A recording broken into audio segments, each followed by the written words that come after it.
Olá, Tutameia está ao vivo, transmitindo diretamente dos nossos estúdios domésticos com a Eleonora. O Rodolfo. E do outro lado da tela, conversa conosco o economista Paulo Nogueira Batista Júnior, que você já conhece, de toda a contribuição dele à democracia no Brasil, às discussões da economia no planeta, não é, Eleonora? Mas vamos fazer uma apresentação aqui como manda o figurino, não é isso?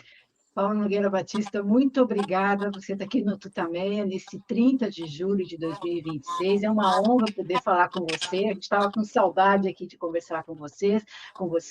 Paulo Nogueira Batista Júnior, economista, um dos principais economistas do Brasil, foi diretor executivo do FMI em Washington, foi vice-presidente do Banco do BRICS, tem vários livros. Sabe que eu achei uns livros aqui mais antigos que eu vou mostrar, porque a gente sempre fala dos mesmos, né?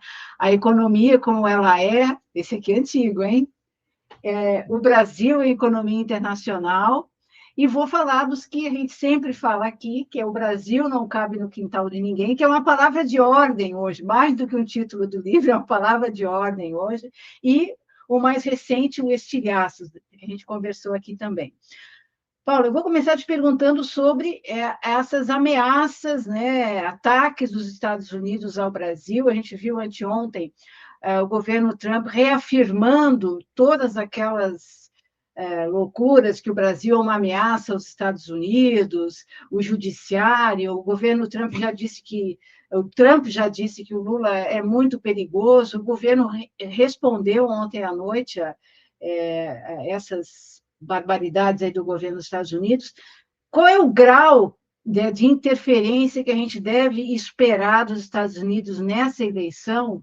Que tudo isso faz parte, é claro, do embate eleitoral. Você diria que isso é tão ou mais tenso do que 1964? Está sem som. Tá sem som. Ah, tu tirou? O grau de interferência dos Estados Unidos nessa nossa eleição vai ser alto, está sendo alto, e isso é inteiramente previsível, porque os americanos estão com um projeto de domínio, de hegemonia no hemisfério ocidental e não querem deixar o Brasil fora desse projeto, porque o Brasil tem um tamanho que impede que se fale em hegemonia americana no hemisfério ocidental sem que haja hegemonia americana aqui no Brasil. E eles têm um canal natural para isso, que é tornar o presidente do Brasil um vassalo, como Flávio Bolsonaro ou outro equivalente que se apresente, né? Então, eles estão tentando fazer o quê? Já falei isso algumas vezes, vou repetir aqui, eles estão tentando levar melhor no Brasil sem disparar um tiro, né? E isso se faz assim, interferindo abertamente, interferindo sorrateiramente para que a candidatura Lula se enfraqueça, porque o Lula, embora não seja um radical, embora não possa ser caracterizado como anti-americano, tem veleidades de autonomia, representa um lado do Brasil, que é o lado do Brasil que quer ser autônomo, definir essencialmente o próprio destino, né? E os americanos, na sua fase atual de declínio ou decadência do seu império, estão dispostos a ir muito longe na defesa da sua hegemonia, como nós estamos vendo, né? Acho que, Eleonora, Rodolfo, não se entende o quadro mundial atual sem partir, a meu ver, desse ponto central. O Império Ocidental, o Império Americano está em declínio, está em decadência e está disposto a fazer o diabo para segurar, para deter, para reverter, tentar reverter esse declínio, essa decadência que eles estão vivenciando.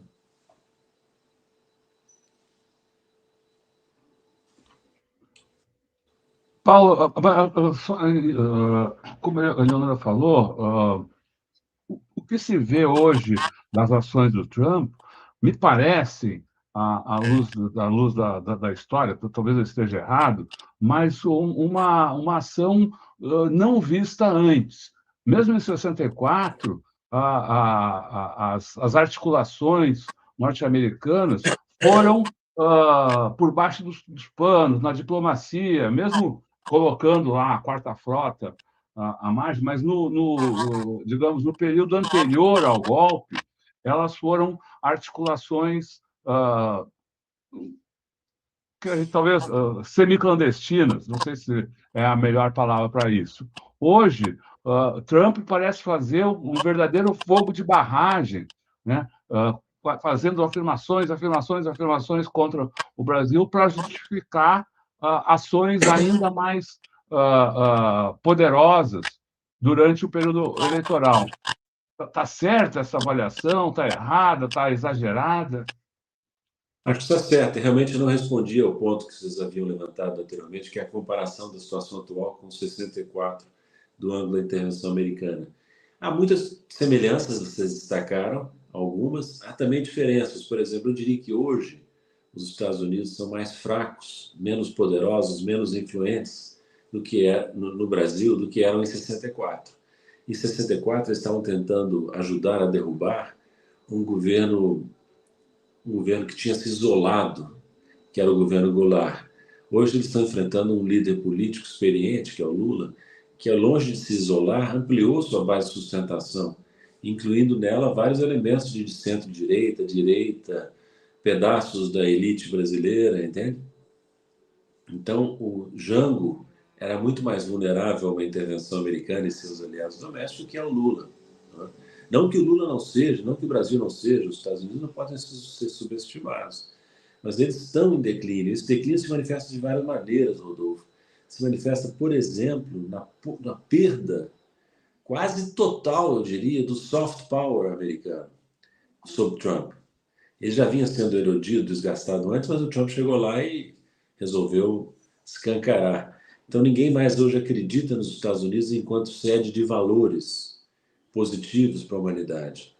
As pessoas temem os Estados Unidos, só isso. Temem o poder de estrago que os americanos mantêm e temem a visível falta de compromisso com limites, regras, princípios, mesmo aqueles limites, regras e princípios que eles próprios criaram depois da Segunda Guerra Mundial, né? Então, nós estamos num mundo novo, a lei da selva impera, e o caso brasileiro tem que ser colocado nesse contexto mais amplo, né? Você falou da elite, fez uma comparação com o passado. Como é que você vê a elite? Você diz que parte da elite, digamos, apoia o Lula. O que a gente tem visto em reportagens é que há um distanciamento, né, de uma elite que seria bolsonarista, que apoiou Bolsonaro, mas que está um pouco receosa, né, com o estilo do filho do Bolsonaro. Como é que você vê essa elite se engajando numa defesa nacional, se Trump apertar? Quer dizer, o Trump pode ainda apertar muito mais o Brasil, né, ampliar as restrições. Como é que você vê uma elite que a gente sabe que perdeu muito da sua capacidade, da sua visão de mundo nacional? Você vê essa elite se aderindo a uma tese nacionalista em razão desse avanço do trumpismo dos Estados Unidos contra o Brasil? Eu não vejo a elite brasileira aderindo a uma tese nacionalista. Eu vejo que pelo menos parte dessa chamada elite brasileira, ela tem muitos interesses importantes aqui no país, econômico-financeiros, né? E não quer ver o país na mão de políticos que já mostraram ser altamente incompetentes, altamente despreparados, Bolsonaro e sua trupe, seus aliados, né? Então, eu tenho a impressão que a elite brasileira, pragmática, não é anti-americana, nem vai ser nacionalista, mas olha para os dois candidatos e diz, bom, tem esse desvairado aqui chamado Flávio Bolsonaro e tem esse Lula que já mostrou que não é uma ameaça aos nossos interesses, que quer compor conosco, compôs conosco, provou que é capaz de compor com a direita tradicional e continua disposto a tal, entende? Então, acho que esse é o quadro com que se defronta a chamada elite brasileira, né? Estou dizendo chamada porque é uma coisa notável, Eleonora, é que essas classes dirigentes brasileiras se degradaram muito em comparação com o que nós vimos no passado. No passado, quando houve o golpe de 64, você tinha Marechal Castelo Branco, um militar respeitado, não extremista, você tinha, do lado do golpe, né? Você tinha Roberto Campos, um intelectual importante, Otávio Gouveia de Bulhões, outro economista importante. Agora você tem o neto do Roberto Campos Neto. que que é justamente o neto Roberto Campos, que é justamente o Roberto Campos Neto, né? E se você observa, o despreparo dele é evidente, não é à toa que ele está tão próximo do bolsonarismo, né? Então é isso, acho que esse quadro, viu, Eleonora, não é um quadro confortável para a esquerda, porque não, na verdade você tem um vácuo do lado esquerdo. O Lula se afastou da esquerda, e mesmo da centro-esquerda, se professa um centro amplo, e os eleitores de esquerda estão órfãos, na verdade, né? E esse vácuo vai ser preenchido porque a política, assim como a natureza, detesta o vácuo, né? E algumas forças políticas, algumas candidaturas haverão de aparecer para preencher esse vácuo que o lulismo deixou. Você vê isso no âmbito nacional? Não é, como eu disse, é um vácuo, né?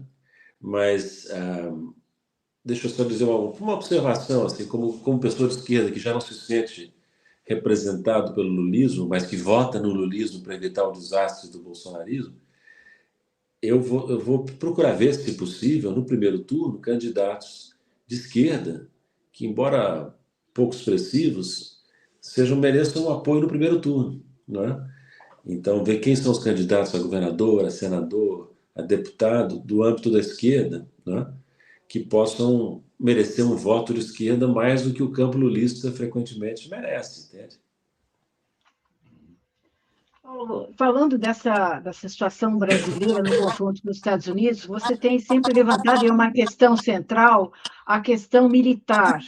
E o Brasil, desde a Segunda Guerra, ficou muito dependente dos Estados Unidos, e nesse momento que está acontecendo no mundo, né, no Irã especialmente, mas em vários, podemos falar depois da questão de Taiwan também, o que está acontecendo no mundo é que essa posição estratégica da força militar, como sempre, preocupa aqui os brasileiros. Você vê o governo alguma mudança nessa área? A importância da China como principal parceiro comercial do Brasil já há praticamente 2 décadas pode mudar essa inserção automática do Brasil submetido ao poder militar dos Estados Unidos? Essa é uma questão central, Eleonora, essa que você resumiu muito bem. Nós estamos num momento de perigo sem precedente em que a defesa nacional brasileira é de uma urgência sem precedentes, né? E nós estamos atrasados. Nós acumulamos muitos atrasos nessa área. A doutrina militar brasileira, as Forças Armadas brasileiras entraram na órbita dos Estados Unidos depois da Segunda Guerra Mundial, não saíram, e os Estados Unidos são o nosso principal problema do ponto de vista militar, potencial pelo menos, né? E aí tem uma coisa, viu? A frase do Nietzsche, que eu acho muito própria, que é a seguinte: a natureza não pune os maus, ela pune os fracos. A natureza, e eu acrescentaria, e a história. A história pune Maduro, não pune Netanyahu. Pune a Venezuela, não pune Israel. Entende? Então, tudo não digo, é questão de força efetiva de defesa. E o que eu quero dizer com isso? Não é que o Brasil tem que estar preparado militarmente para derrotar os Estados Unidos numa eventual guerra. Não é isso. Isso é um espantalho que se ergue. Não. O Brasil tem que ter força suficiente para deixar claro para qualquer agressor que ele pagará um preço muito alto se tentar agredir militarmente a soberania brasileira. Então, isso precisa ser. Eu acho que o governo, para responder a outra questão que você levantou, Leonor, o governo brasileiro parece que percebeu isso, né? Aliás, convenhamos, se depois do que aconteceu na Venezuela, o governo brasileiro não tivesse acordado para essa questão, seria espantoso, né? Há sinais nas declarações do presidente, dos seus assessores, há sinais de que o Brasil percebeu finalmente que defesa nacional é prioridade. Tem uma declaração até cômica, boa, mas cômica, do Lula, que foi recentemente dizer: pela primeira vez a Defesa Nacional vai entrar no programa de governo. Ótimo. Mas pela primeira vez? Como assim? Esse tema não era relevante antes? Em todo caso, agora se tornou urgente, não só relevante, né? E nós temos que nos preparar para isso. Não é fácil, longo caminho a percorrer, mas é preciso começar a percorrê-lo o quanto antes. E sobre os impactos na economia das ações do governo norte-americano, das ações do governo Trump.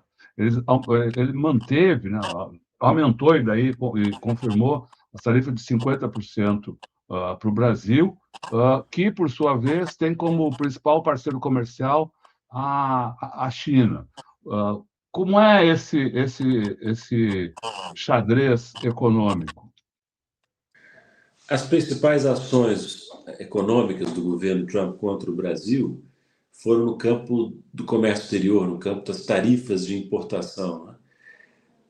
É importante esse movimento? Porque vários setores exportadores brasileiros, inclusive setores importantes da indústria, dependiam ou dependem ainda do mercado americano. E estão sofrendo as consequências disso. Mas do ponto de vista macroeconômico, não é um impacto avassalador. Por quê? Porque as exportações brasileiras para os Estados Unidos já vinham declinando em termos de importância relativa há muito tempo, né? A China, como disse a Eleonora, já prepondera no comércio brasileiro exterior há quase 2 décadas, né? Desde 2009, que a China é o principal parceiro comercial do Brasil, principal destino para as exportações brasileiras, né? Agora, repara o seguinte,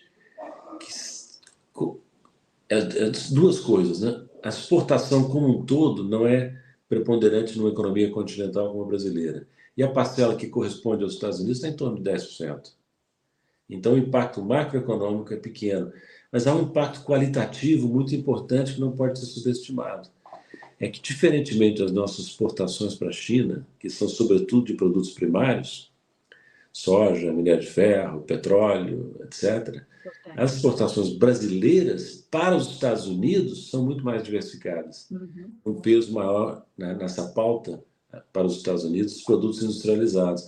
Então, é mais um baque na frágil indústria brasileira, ou pelo menos em alguns setores dela, né? Não há também um impacto político ou um impacto psicossocial? Uma grande parcela da população brasileira ainda vê os Estados Unidos como modelo. Se os Estados Unidos multam o Brasil ou penalizam o Brasil, haveria uma compreensão de que o Brasil estaria fazendo algo errado. Enfim, ou isso não é significativo? O Trump é tão tosco, Rodolfo, que ele, na verdade, dificulta essa mensagem, dificulta que essa mensagem chegue ao povo brasileiro. Eu suspeito que, se for fazer uma enquete na opinião pública brasileira, o apoio aos Estados Unidos deve estar declinando significativamente desde o ano passado, desde quando começou Trump a atuar, né? O brasileiro pensa, não há justificativa para isso, nós nunca agredimos os Estados Unidos. E o governo brasileiro, divulgou dados que, bem ou mal, se tornaram de conhecimento público, que são importantes, né? O Brasil mantém déficit comercial com os Estados Unidos há décadas, há muito tempo. O Brasil pratica sobre as exportações americanas para cá tarifas efetivas muito baixas. Grande parte da pauta não sofre tarifa nenhuma, sofre tarifa muito baixa. Então, com que justificativa os americanos alegam que o Brasil constitui uma ameaça comercial a eles, né? No campo estritamente do comércio de bens, isso não existe, né? Então, eu acredito que esse impacto psicossocial e político, Rodolfo, vai ser positivo, vai ser contra os Estados Unidos e a favor daquele candidato que encarna melhor a resistência ao Império Americano, no caso, o Lula, né? Tanto mais que o Lula usa habilmente uma postura muito branda na retórica, né? Ele é habilidoso, ele enfrenta o desafio trumpista sem partir para uma agressão nacionalista, uma agressão anti-imperialista. Ele usa uma retórica que é mais aceitável para o psicossocial brasileiro, né? O brasileiro é essencialmente um moderado, né? E o Lula reflete bem esse lado do brasileiro, né? Na minha opinião. América Latina, está circulando muito uma avaliação de que o Brasil está cercado ali pela extrema-direita, essa coisa da onda azul. Eu tenho achado que isso talvez não seja bem assim, porque há muitas nuances nas vitórias da direita pelo continente. O próprio Peru, a posse ontem, anteontem, né, da Keiko Fujimori parece que não era a candidata de preferência dos Estados Unidos no Peru, a própria família, o pai dela sofreu, né, ações contra os Estados Unidos, o pai dela, o ditador sanguinário Roberto Fujimori. Mas como é que você vê esse suposto cerco ao Brasil? O Brasil, com a força que tem, evidentemente que é muito mais importante, talvez, do que a soma dessas economias. E esse suposto cerco e a probabilidade de bases americanas nessa região, e o caso da Argentina, né, que é o mais estridente nos últimos dias. Olha, eu concordo que há um cerco em construção, não é? Você vê isso no caso do Paraguai, com as bases militares que os americanos estão montando lá, com a estrutura jurídica peculiar, que deixa os militares americanos no Paraguai fora da legislação paraguaia. Tem um tribunal especial. Você tem o caso que você mencionou, da Argentina. O Milei se presta muito bem a fazer o jogo americano, inclusive, contra o Brasil.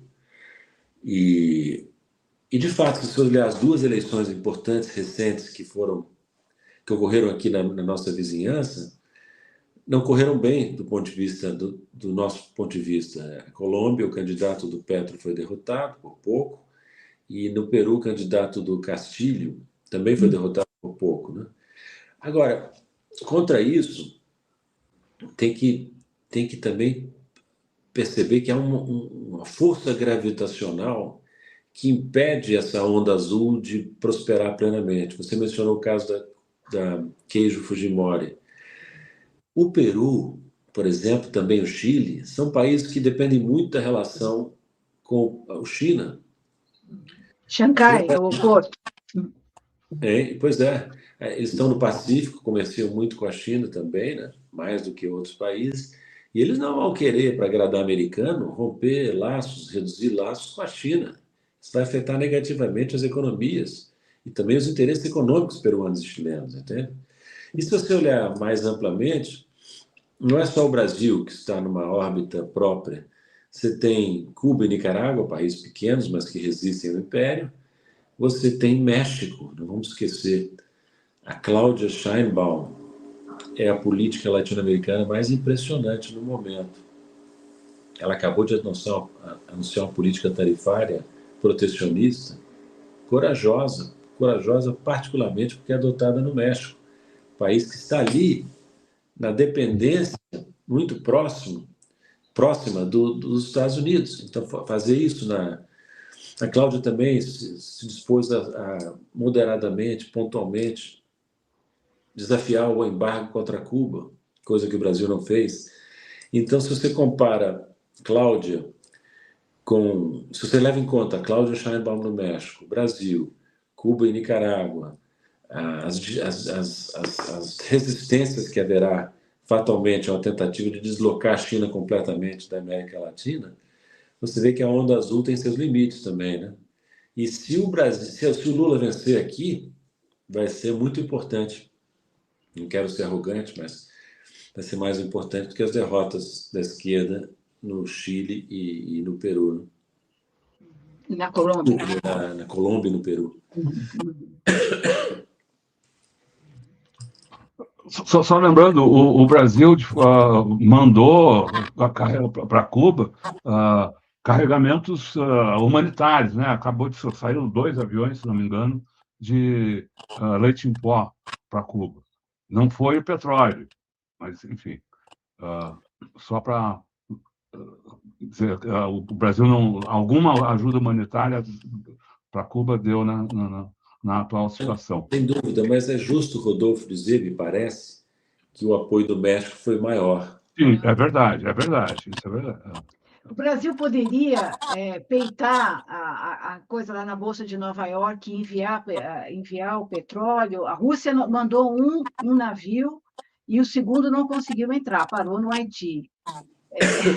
É incrível, né? Mas a gente fala de mundo multipolar, mas a gente está vendo aí um bloqueio, a gente está vendo aí um império atuando de uma maneira super forte, né? Não deixa entrar um navio russo em Cuba. O mundo é multipolar, crescentemente multipolar, mas os Estados Unidos não se conformam com isso. Estão hitting back, né? E violentamente, né? Eles sinalizaram para a China e para a Rússia o seguinte: olha, não se meta aqui, porque esse é o nosso domínio, principalmente América Central, Caribe, Venezuela, Cuba, né? E a experiência está mostrando que não só o Brasil não tem condições de peitar, como você diz, mas também a China e a Rússia não vão comprar um conflito militar com os Estados Unidos para defender ninguém aqui na América Latina. Daí a importância do Brasil se defender por conta própria, ter a sua própria política de defesa bem formulada, corajosa e estratégica, né? Porque ninguém vai nos safar desse mundo conflitivo que nós vivemos, né?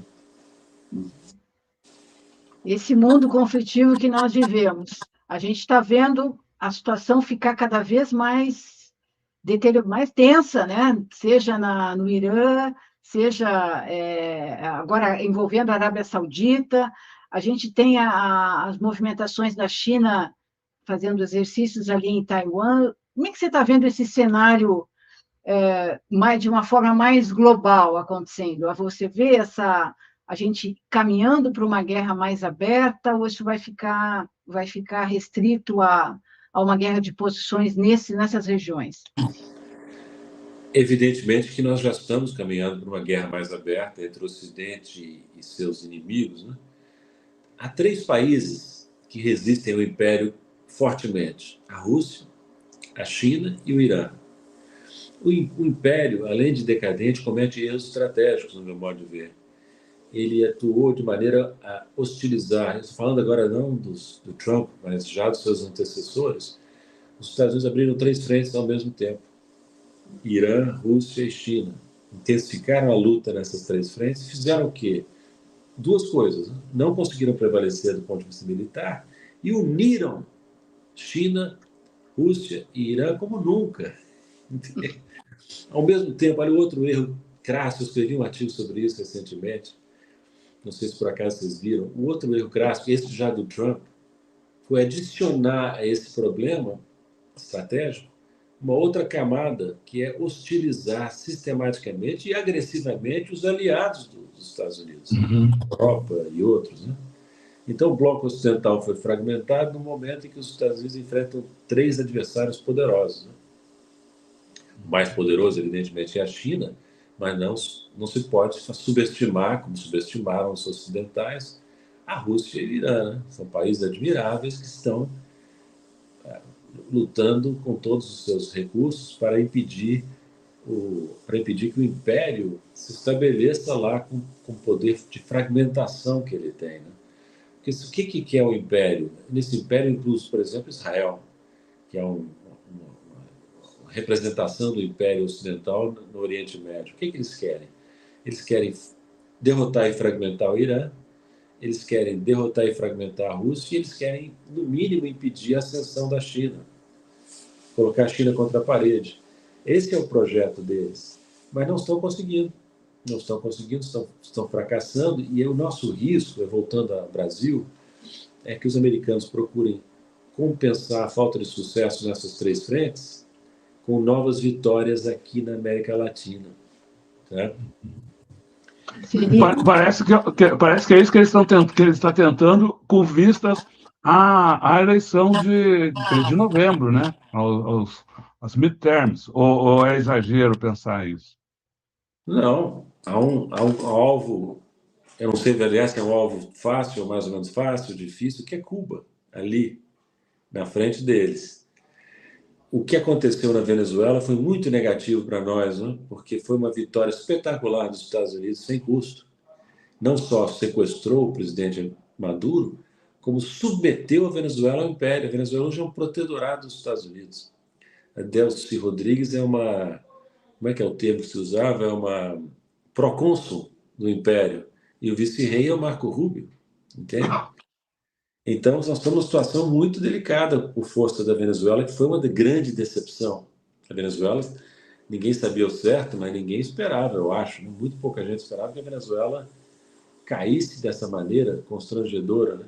Os americanos adoraram, se empolgaram, foram lá desafiar o Irã, quebraram a cara. Será que vão voltar seus canhões agora para o que parece ser mais fácil para eles? Então, do ponto de vista... Só uma coisa, do ponto de vista estritamente egoísta brasileiro, a continuação da guerra no Irã, contra o Irã, e as dificuldades do americano lá, são positivas, viu? Porque impedem os americanos de voltar todos os seus esforços para a nossa região. Quanto menos eles pensarem na gente, melhor. Como é que fica nesse quadro o BRICS, né? A gente viu que a China até perdeu ativos aqui na Venezuela, mas nada fez. A Rússia não consegue chegar aqui com petróleo, só um navio. O BRICS, quer dizer, você falou que essa conjuntura toda de decadência dos Estados Unidos aproximou como nunca a Rússia, China e Irã. Como é que ficam os BRICS nisso? Que tá esse ano de liderança da Índia, né, do grupo, rebaixou, parece ter rebaixado a importância desse grupo. Como é que você vê o futuro do BRICS nessa conjuntura internacional? Bem, a proeminência dos BRICS no cenário internacional é natural e não é de hoje, porque o grupo inclui as maiores economias do mundo, os maiores territórios e as maiores populações. Só 5 países fazem parte da lista dos 10 mais territórios, economias e populações: os Estados Unidos e os 4 fundadores dos BRICS. Então, esse é um aspecto. Segundo, o aspecto militar. O grupo inclui aqueles 3 países que eu mencionava antes, desde sempre, Rússia e China, e mais recentemente Irã, que estão em confrontação direta com o Império.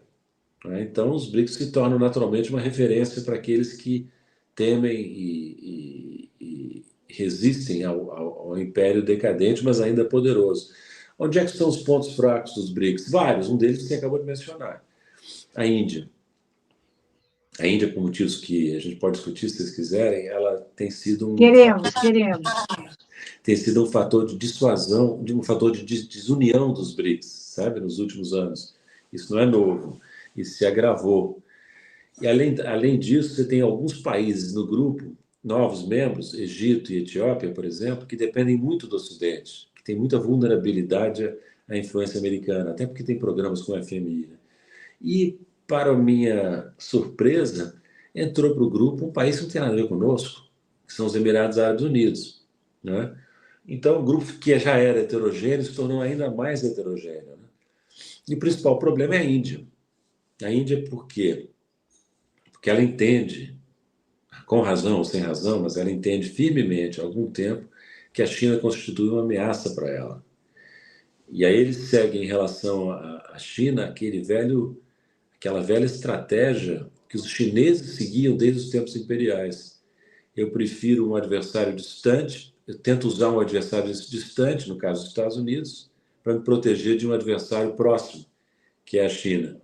Então, os indianos estavam convencidos, né? Não sei se ainda estão, de que tem uma relação especial com os Estados Unidos, com os dois lados do Congresso, republicanos e democratas. E ainda por cima, mantém uma relação esquisita, estranha, de proximidade com Israel, como nós vimos agora, em 2026, de maneira muito nítida. Então, o grupo BRICS virou um grupo muito heterogêneo, mais do que já era, e a sua capacidade de atuar conjuntamente talvez melhore, viu, Eleonora, em 2027. Que é a Rússia, né? Não é a China. A China, é a China. A China. Mas mesmo a China, vou te dizer, sendo bem realista e conhecendo os BRICS por dentro, a China usa os BRICS como um instrumento, como uma plataforma, mas não é a única. E ela não vai queimar lanças dentro dos BRICS contra o Ocidente. A coisa mais impressionante sobre a China, que pouca gente percebe, é que a China é um país essencialmente reformista. Não quer briga com ninguém, quer continuar crescendo e prosperando. só está em conflito com o Ocidente porque os Estados Unidos compraram essa briga. Eles não queriam isso, queriam uma ascensão pacífica, uma win-win situation, uma situação ganho-ganho, para usar o chavão que as lideranças chinesas constantemente usam. Né? Americanos aqui não permitiram. Os americanos não querem compartilhar poder. Isso é muito importante de entender. Eles estão acostumados a dar as cartas, dentro do Ocidente e no mundo inteiro. Então, na minha experiência micro, por exemplo, no FMI e no G20, ao longo dos anos, houve momentos em que o Brasil tinha posições comuns com os Estados Unidos. Eu disse isso, no Brasil não cabe no quintal de ninguém, e volto a dizer aqui, mesmo quando nós tínhamos acordo com os Estados Unidos em pontos importantes, era muito difícil cooperar com eles, porque eles são arrogantes, eles acham que não precisam de ninguém, eles têm uma noção muito grande do próprio poder, exagerada do próprio poder, então cooperar com eles é muito difícil, né? Eles só aceitam relações de subordinação. E a China não, a China tem um outro ponto de vista. A China tem um ponto de vista de que é um país que precisa ser respeitado. Tem sua autonomia, não está querendo agredir ninguém, em princípio, mas se defenderá. Se for agredido, está se defendendo muito bem. Né? A vitória chinesa sobre o Trump em 2025 na área de tarifas foi impressionante. Né? Foi mais um prego no caixão do império. Né? A gente viu agora, há poucos dias, a questão também dos chips, a parte tecnológica, né? Agora, isso que você está dizendo elimina uma ação da China em relação a Taiwan? Como é que você vê isso? Minha percepção à distância, né, sem ter nenhuma segurança do que eu vou dizer, é que os chineses nunca vão abandonar a ideia de que Taiwan faz parte da China, mas também não vão iniciar uma guerra, pelo menos não no horizonte visível, para incorporar Taiwan à China. Né? Eu tenho a impressão que eles vão aguentar alguns desaforos lá, mas não vão aceitar uma provocação, sabe? Uhum. Porque isso mudaria o jogo que eles estão ganhando, entende? É. Então, por que ir para os... Porque se os americanos estivessem fazendo o que a OTAN estava fazendo na Ucrânia, que é armar Taiwan em grande escala, provocar a Rússia, provocar a China, no caso, de maneira intensa, aí seria outro cenário. Mas não, o Ocidente não está adotando em relação a Taiwan a mesma tática que adotou na Ucrânia. E os taiwaneses não vão querer desempenhar com relação à China o papel que a Ucrânia desempenhou em relação à Rússia, que foi de servir de proxy, de instrumento do Ocidente, ou dos Estados Unidos. Né? Então, acredito que, pelo que eu sei, viu a confirmar, a população taiwanesa é maciçamente favorável a continuar independente, a continuar autônoma, né? Mas também não é favorável a posturas radicais de proclamar separação da China. Né? E a China tem tomado medidas dissuasórias, talvez possa ser o termo usado, como a operação naval que realizou nos últimos dias. Ou essa é uma leitura exagerada? Não, é isso mesmo, são operações dissuasórias. A China mostra os dentes, navais, no caso, né? E fez operações semelhantes diplomáticas muito duras contra o Japão, quando a nova primeira-ministra japonesa meteu o bedelho nesse assunto de novo, apresentando Taiwan como uma questão estrategicamente importante para o Japão. A resposta da China foi duríssima, disse, não é estrategicamente importante para vocês, porque faz parte do nosso território. É uma questão interna da China, entende?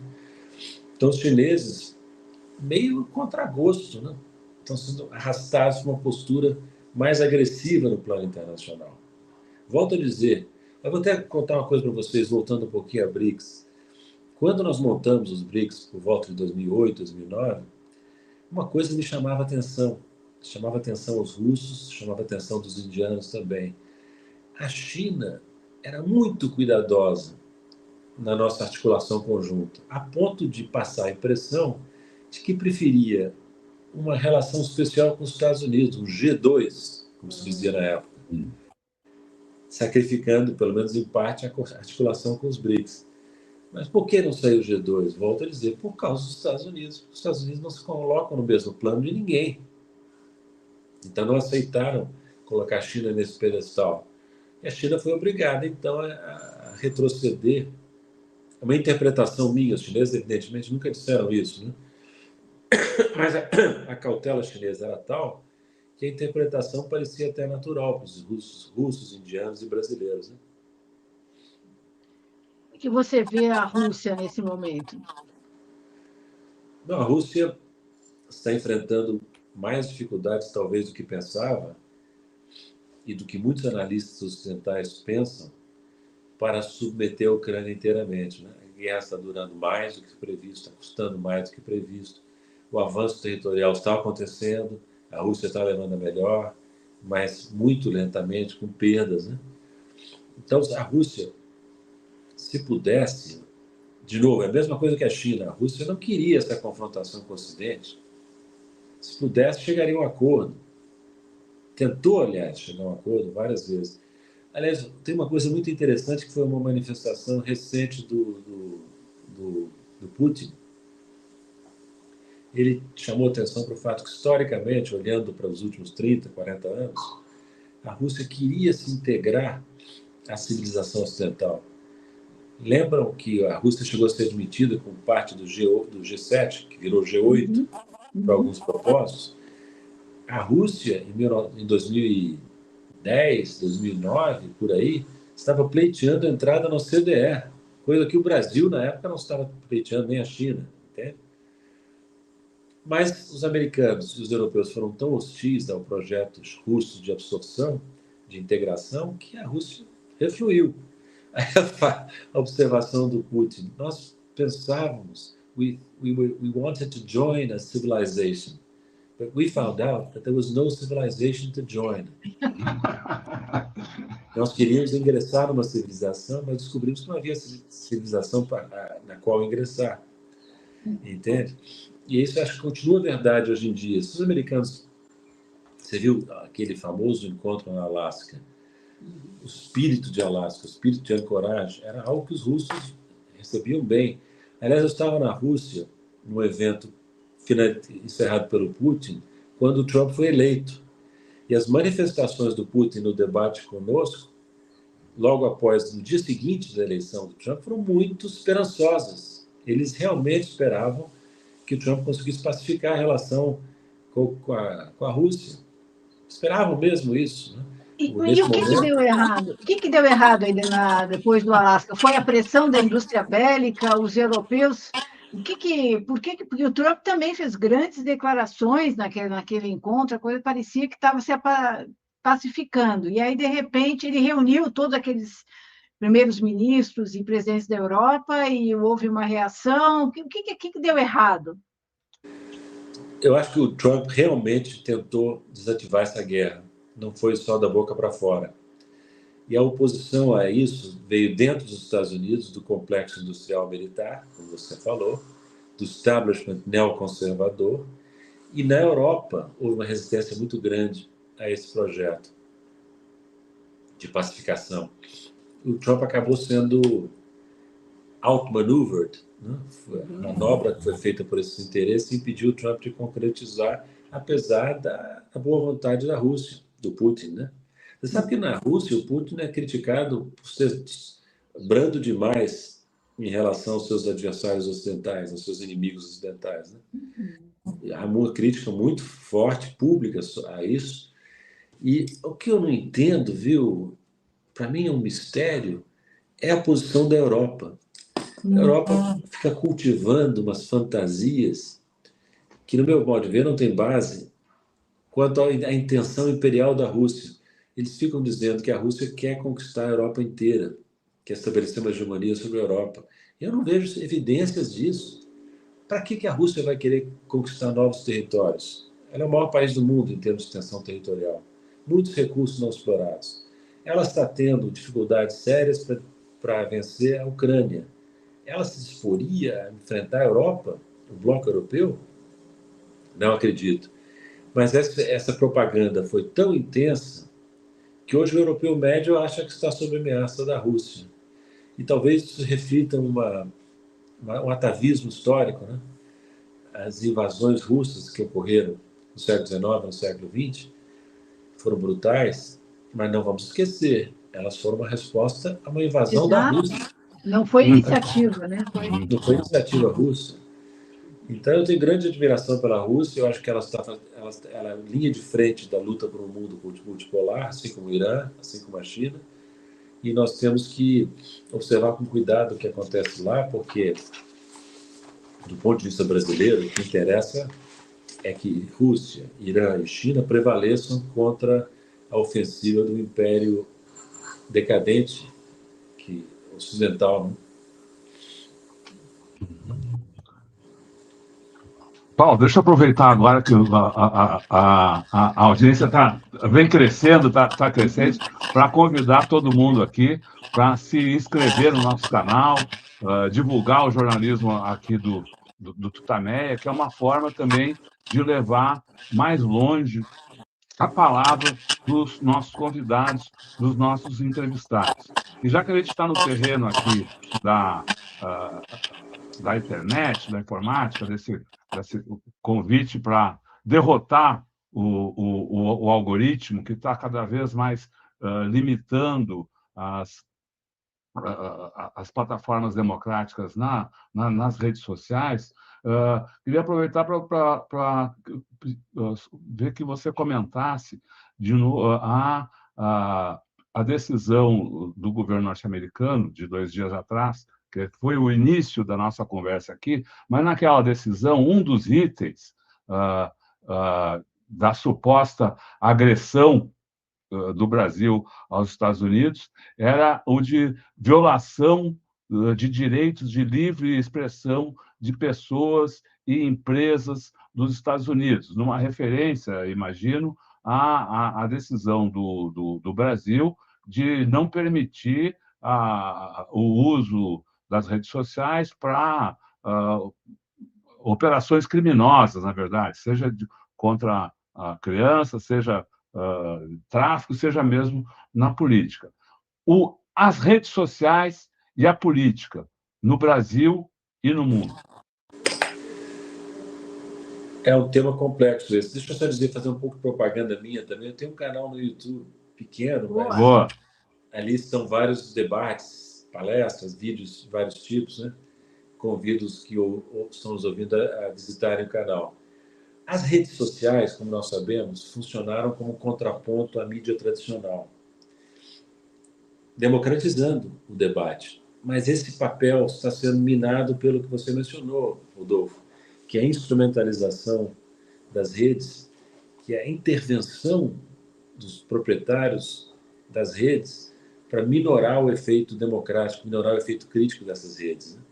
Então, você tem shadow banning, né? Que é o banimento por não divulgação.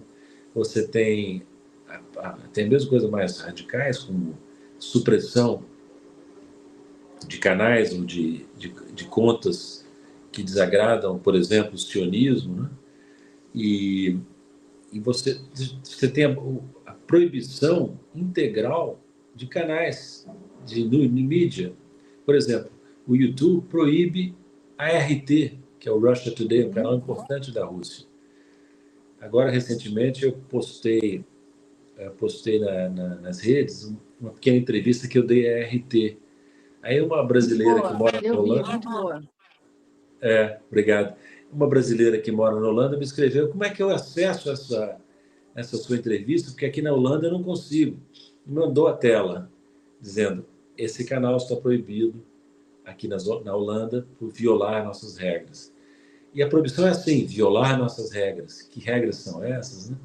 É uma arbitrariedade que mostra que a democracia está se enfraquecendo nesses países, como Holanda, Europa de modo geral, Estados Unidos, né? E o que nós temos que defender? A posição do governo brasileiro e do judiciário brasileiro é muito boa, né? O que estão dizendo? Olha, plataformas não são proibidas no Brasil, mas tem que respeitar certos limites da liberdade de expressão. Não pode provocar crimes, não pode difundir fake news, não pode ser manipulada para afetar resultados eleitorais, entende? tem que obedecer certas regras. Aliás, francamente, desde quando a livre expressão significa livre expressão ilimitada? Nunca foi isso. Sempre houve limites, sempre a liberdade de expressão. E as plataformas não vão escapar disso, ou querem, não vão conseguir, a menos que o Brasil se subordine aos ditames dos Estados Unidos nessa área. O Brasil não tem nenhum interesse, o Brasil tem que preservar um mínimo de autonomia digital também, né? Como fazem Irã, China, Rússia, sistematicamente, né? Já que eles estão banindo nossos canais aqui, nós vamos banir os deles lá, dizem os russos, os chineses, não é? Eles banem os nossos canais, nós banimos aqui. Você vai, por exemplo, na China, você só consegue acessar as redes ocidentais usando o VPN. O chinês médio não fica em Google, em YouTube, tem as alternativas nacionais, né? Então, nós temos que trabalhar também nisso, né? Também nesse terreno. A soberania é uma questão multifacetada, né? E hoje em dia ela inclui a soberania digital com grande destaque, né? Paulo, você divulgou umas semanas atrás um trabalho muito importante sobre a questão da moeda, dos BRICS. A gente estava falando de BRICS, eu acho que queria que você falasse um pouco como é que está essa discussão, né, de integração, não só financeira, monetária. A gente está vendo essas sanções dos Estados Unidos, né, que são impostas a tantos países, a dezenas de países, né, e o Brasil teve um gosto disso, né, ao ver aqui o próprio ministro do Supremo Tribunal Federal sancionado, e a gente viu as ligações do sistema bancário brasileiro com esse sistema ocidental, que está sujeito a essas intervenções políticas de banimento, o que reacende, eu acho, a discussão, né, coloca mais força nessa discussão de ter essa soberania também na área financeira. Como é que está essa tratativa dentro do BRICS, com China, com Rússia, e como é que a gente pode pensar numa soberania nesse terreno fundamental que é o das finanças e que a gente viu que está vulnerável também? Exatamente, concordo inteiramente com o resumo que você fez. Eu fiz um trabalho que foi publicado na Rússia, não por acaso na Rússia, porque a Rússia é o país que mais se interessa por essa discussão. Nesse trabalho eu propus uma alternativa detalhada ao dólar no campo monetário. Mas é um tema até mais amplo do que eu pude abordar nesse trabalho, porque, como você diz bem, é uma questão não só monetária, mas financeira. Os países estão percebendo que os americanos e europeus não têm limite mesmo. E exploram o seu poder monetário e financeiro para punir, sancionar, como fizeram com o ministro do Supremo brasileiro. O que os americanos tradicionalmente fazem? Eles se arrogam o direito de ditar regras extraterritorialmente. E só podem fazê-lo porque o dólar tem esse poder todo. Agora, se os americanos fazem isso cada vez mais, eles enfraquecem o dólar, porque os países vão se preparar, vão procurar alternativas. E esse processo está em pleno curso nos últimos 10, 15 anos, né? Você tem uma crescente... O dólar continua a moeda hegemônica, como nós sabemos, mas está perdendo terreno nas transações, na aplicação das reservas internacionais dos países. Cresce o ouro, cresce a moeda chinesa, crescem outras moedas em detrimento do dólar. Então, eu sempre digo, o dólar tem um inimigo poderosíssimo. Esse inimigo não é a China, não são os BRICS, são os Estados Unidos da América, que abusam do direito de usar o dólar e o sistema financeiro ocidental como instrumento para punir países que não se alinham a eles, entende? Então, esse tema vai continuar conosco, que é outro aspecto dessa multifacetada questão da soberania. Um, nós mencionamos há pouco, foi o digital. O outro, também mencionamos há pouco, é o militar. Tem um terceiro, que é o monetário e financeiro, né? Então, nós tínhamos que ter uma estratégia nacional do Brasil, que tratasse em profundidade de todas essas dimensões da soberania que nós temos que buscar e defender, né? Nesse aspecto, no aspecto financeiro, uma das sanções contra a Rússia foi a expulsão da Rússia do sistema de transações interbancárias no mundo. E eles já começaram a desenvolver com os seus parceiros um sistema que não sei se dá para usar a palavra alternativo, mas um sistema em que eles conseguem ter suas transações inter países e interbancos dos vários países. Esse sistema tem chance de se ampliar. Isso é também um caminho para os países que não querem ficar sob a órbita norte-americana. Ou é possível a convivência dos dois sistemas? Olha, é exatamente isso que aconteceu. Um dos pilares do sistema internacional controlado pelo Ocidente é o sistema de pagamentos, de transações e de informações se materializa em grande parte no SWIFT, né? Esse SWIFT foi usado como instrumento militar, atingiu a Rússia em grande escala, expulsaram, como você disse, a Rússia do SWIFT, e então a Rússia, assim como a China e outros países, estão buscando sistemas de pagamento transfronteiriços alternativos. Sim, cabe a palavra alternativo. A Rússia construiu o seu, e mais importante, a China construiu o seu, que é o chamado Cross-Border Interbank Payment System, CIPS, que é chinês e transaciona sobretudo ou quase exclusivamente em renminbi. China e Rússia, por exemplo, já transacionam quase 100% das suas movimentações em rublos e renminbi, não é? Como mecanismo de proteção. Olha, isso só aconteceu porque os americanos se comportaram como se comportaram. Quando uma das vezes que eu estive nesse debate com Putin, eu perguntei a ele como ele via a questão da desvalorização. E ele me deu uma resposta muito interessante. Ele disse assim, olha, nós não somos contra o dólar é que é contra nós. Exatamente. Eu tenho certeza que os países não estariam se empenhando em construir estruturas alternativas se os americanos não tivessem abusado das estruturas existentes que eles controlam, os americanos e os europeus, né? Então, vai crescer esse movimento. O CIPS ainda é pequeno, mas vai crescer cada vez mais. A China já transaciona não só com a Rússia, mas com vários outros países, bypassando o dólar, né? Com o Sudeste Asiático, com o Brasil. Não há dados oficiais que eu saiba, mas aparentemente 40% do nosso comércio com eles já se faz em reais e renminbi. Existem swaps entre bancos centrais, o Banco Central da China com dezenas de outros bancos centrais que são realizados, sobretudo, quase exclusivamente em moeda chinesa. Então, nós estamos num mundo cada vez menos dependente do dólar e do Ocidente. E vai acontecer, assim, os americanos e os europeus podem espernear à vontade, isso é uma coisa que vai acontecer. Os americanos podem retardar, podem tumultuar o processo, como estão fazendo, mas é aquele movimento dos personagens de tragédia grega, a tentativa de resistir ao seu destino só apressa a sua concretização.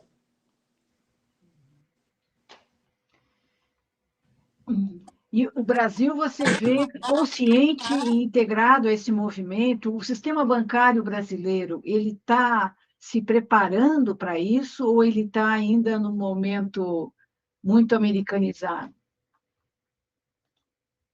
Eu não saberia responder com precisão essa pergunta, que é importante. Se os banqueiros brasileiros, os financistas brasileiros tiverem um mínimo de capacidade de pensamento estratégico, vão ver que a situação atual não favorece o Brasil e nem a eles. E estariam fazendo um movimento cauteloso no sentido de diversificar relações financeiras e monetárias. Não me surpreenderia, entretanto, que esse movimento seja tardio e limitado, porque a cabeça das classes dirigentes brasileiras é uma cabeça muito americanizada. Isso se manifesta nas menores coisas. Por exemplo, vai pegar uma entrevista, uma palestra de um financista brasileiro qualquer. É muito provável que a maneira de falar, os termos usados, sejam americanos, sejam ingleses. A própria língua financeira está contaminada por anglicismos, por americanismos, né? E as noções que eles imaginam que são importantes, que são passíveis, que são interessantes para o Brasil, são noções importadas dos Estados Unidos. Então, nós temos uma colonização mental das camadas dirigentes brasileiras que é antiga. E que agora começou talvez a ser revertida por causa dos abusos, do simplismo dos Estados Unidos, né? Mas não é fácil, viu? Não é fácil. Dá um barulho aqui, porque tem Não, tudo bem. um carro, tem uma Lamborghini, ou sei lá o que é, que vão ter que dar esses roncos aqui na garagem. Melhorou agora, tomou distância. Legal. Mas, olha, eu conheço bem as camadas dirigentes brasileiras, né? E eu não tenho uma opinião muito favorável delas, como vocês sabem, né? Nós temos dentro das camadas dirigentes uma tradição nacional desenvolvimentista, de pensamento independente, de crítica de esquerda, de marxismo, né? Mas essas correntes críticas são dominadas, não conseguem fazer face às correntes que são miméticas em relação ao Ocidente, né? Esse é um grande problema histórico. Todas as gerações anteriores às nossas que lutaram contra isso tinham que lutar contra isso, contra o mimetismo, não é? Você vai na obra de Machado de Assis, por exemplo, que nunca foi um político, um pregador político, mas ali você nota a crítica ao mimetismo cultural das elites brasileiras do século XIX, na época direcionada à França, à Inglaterra, no século XX aos Estados Unidos. Eu espero que no século XXI a gente não caminhe para mimetismos e subordinações em relação à China. Não, vamos construir finalmente o nosso próprio caminho. Já chegou a hora que o Brasil é um dos gigantes do mundo, né? Em termos territoriais, em termos populacionais, em termos econômicos. Por isso que eu escrevi aquele livro, O Brasil não cabe no quintal de ninguém, né? Porque essa objetiva grandeza do Brasil não corresponde, não tem como contrapartida uma grandeza, um sentimento subjetivo de grandeza da nossa parte, entende? O Brasil se enxerga, como dizia o Celso Amorim, o Brasil não sofre de megalomania, sofre de nanomania, mania de ser pequeno, né? Nós temos que lutar contra isso, porque se você se vê como pequeno, você automaticamente gera nos outros essa mesma percepção, que passam a ver você também como pequeno, né? E passam a te tratar como pequeno, debaixo dos pés. Então, nós temos um longo caminho a percorrer. Por exemplo, nas escolas militares, Eleonora e Rodolfo, ali também o Brasil precisa ter uma concepção à altura do seu tamanho. Não pode ficar mimetizando as doutrinas militares estratégicas dos Estados Unidos, que não nos correspondem, não correspondem à nossa realidade, aos nossos interesses fundamentais, entende? Então, eu não estou desanimado, não. Eu acho que o desafio é grande, mas o Ocidente, os nossos adversários, cometem muitos erros, né? Eu mencionei alguns deles, né? Não só os adversários externos, como os domésticos. Olha a quantidade de erros que a candidatura Flávio Bolsonaro está cometendo. O Lula pode jogar parado, de certa maneira, né? Deixando o adversário se enrolar todo, fazer gol contra, passar a bola para trás. Então, assim como os americanos cometem erros, os americanoides aqui dentro também, né? E nós temos dificuldades? Sim, temos. Temos no nosso campo muita gente que trabalha contra? Temos. Temos quinta coluna dentro da esquerda? Ou dentro do campo lulista? Temos. Não, temos que ser realistas. Eles estão lá e trabalham contra. São às vezes mais perigosos do que os que estão fora, que parecem ser nossos amigos, nossos aliados, mas estão lá dentro com outra vocação, com outra linha. O governo Lula está infestado disso. E por quê? Porque ele teve que fazer uma aliança ampla para ganhar em 22. Então, esse é o quadro que nós enfrentamos, mas não é um quadro desesperador de jeito nenhum, né? Que o mundo está mudando a nosso favor, apesar das violências e das instabilidades. Isso é um ponto interessante, o mundo está mudando a nosso favor. Não perguntei sobre a Argentina. Uma estratégia, aliás, do Império sempre foi colocar Brasil e Argentina em confronto, né? Um confronto que só beneficia os Estados Unidos. A sua visão sobre esse nano-presidente aí da Argentina? Exatamente, Leonora. Isso teria que ter sido dito com mais frequência nos últimos dias, semanas. Não interessa ao Brasil exacerbar esse conflito com a Argentina. Uma coisa é o Milei, outra coisa é a Argentina, né?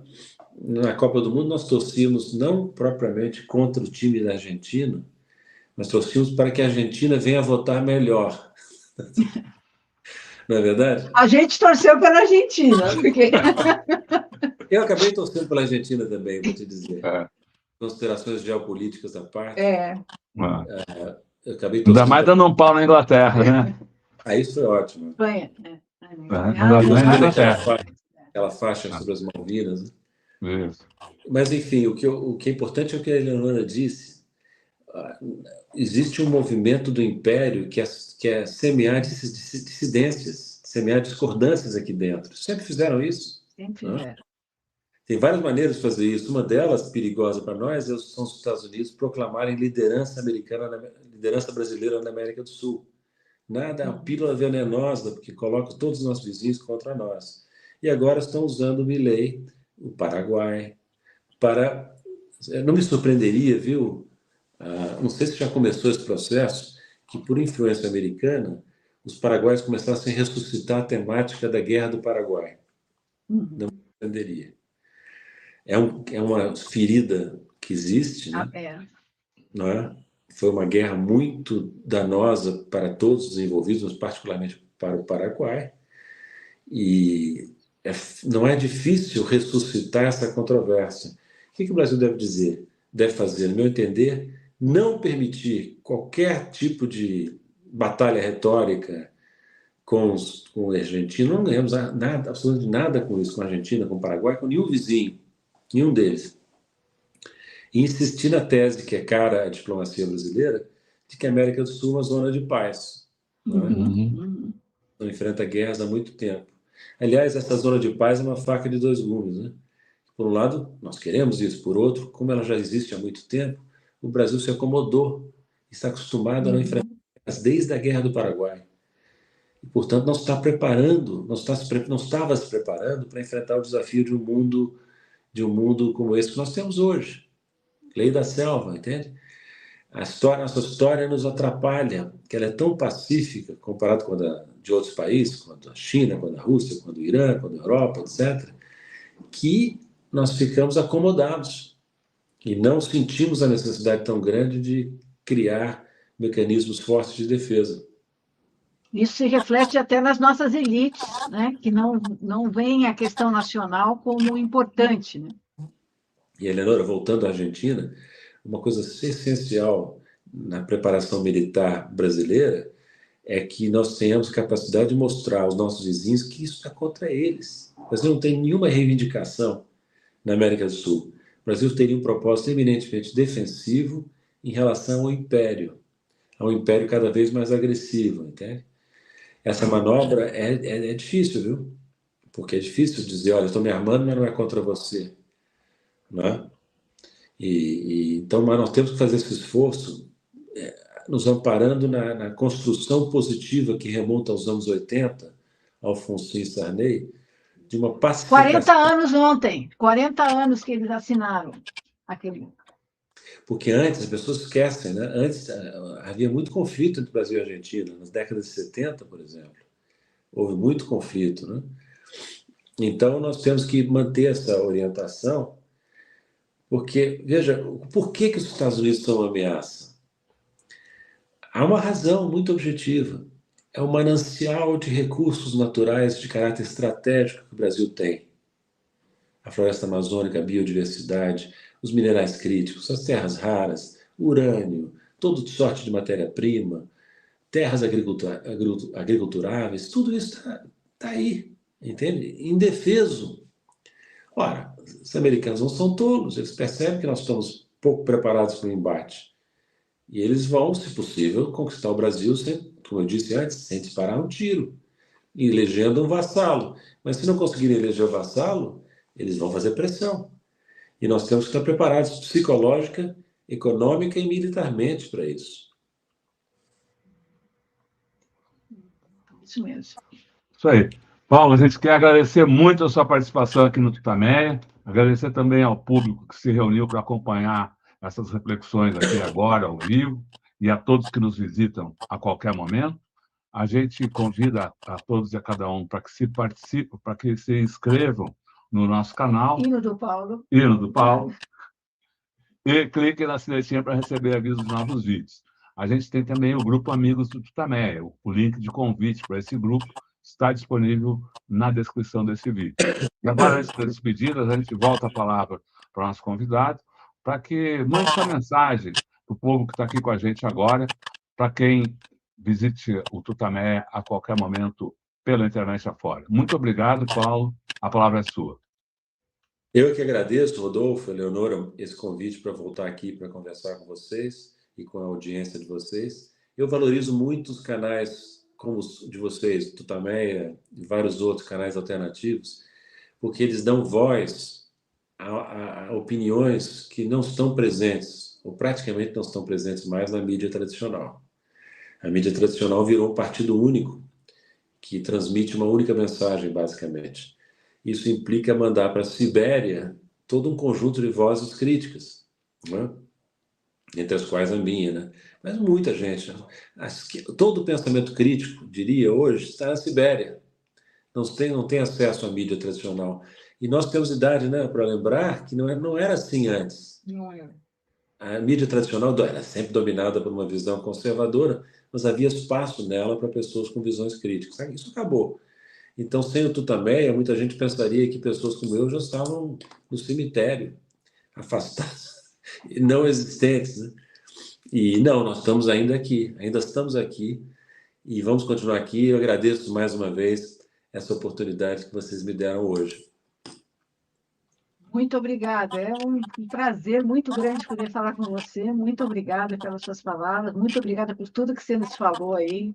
Realmente, né, abre os nossos olhos aí para tudo que está acontecendo no mundo nesse momento tão complicado. Muito obrigada. Muito obrigado, Paulo. Grande abraço aí. Grande abraço, pessoal. Tchau. Tchau, tchau.